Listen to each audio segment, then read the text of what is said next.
Pemirsa, revitalisasi pasar tradisional menjadi bagian dari upaya memberdayakan pedagang. Dan Gubernur Jawa Tengah Ganjar Pranowo sudah merevitalisasi 79 pasar tradisional dengan biaya lebih dari 300 miliar rupiah.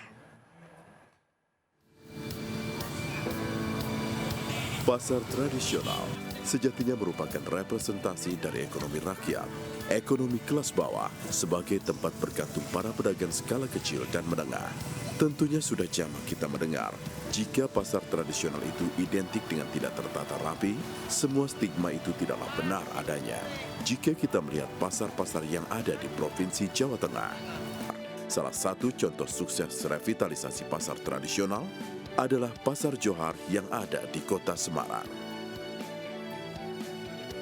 Dengan melibatkan beberapa tenaga pembantu dari pihak ketiga atau outsourcing, sistem pengawasan dan pengelolaan pasar kini lebih efisien.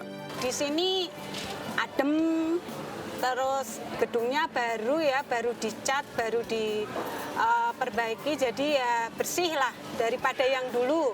Kalau dulu kan Johar yang dulu kelihatan kotor ya, kalau sekarang itu bersih.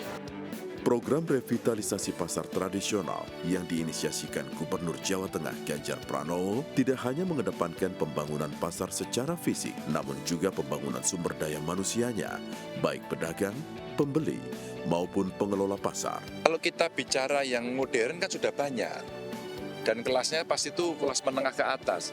Nah sekarang yang mikirin kelas bawah siapa? Pak Presiden itu pernah ngomong sama saya, kalau ada urusan pasar, jangan dikasih ke investor.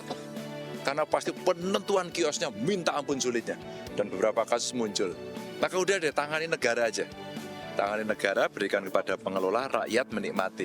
Karena kalau rakyat menikmati, pasti cerita tarifnya tidak ugal-ugalan gitu. Maka rakyat yang paling bawah, yang hari ini mesti diberikan perhatian, termasuk ya ini bagian dari tanggung jawab kita kepada mereka yang lemah.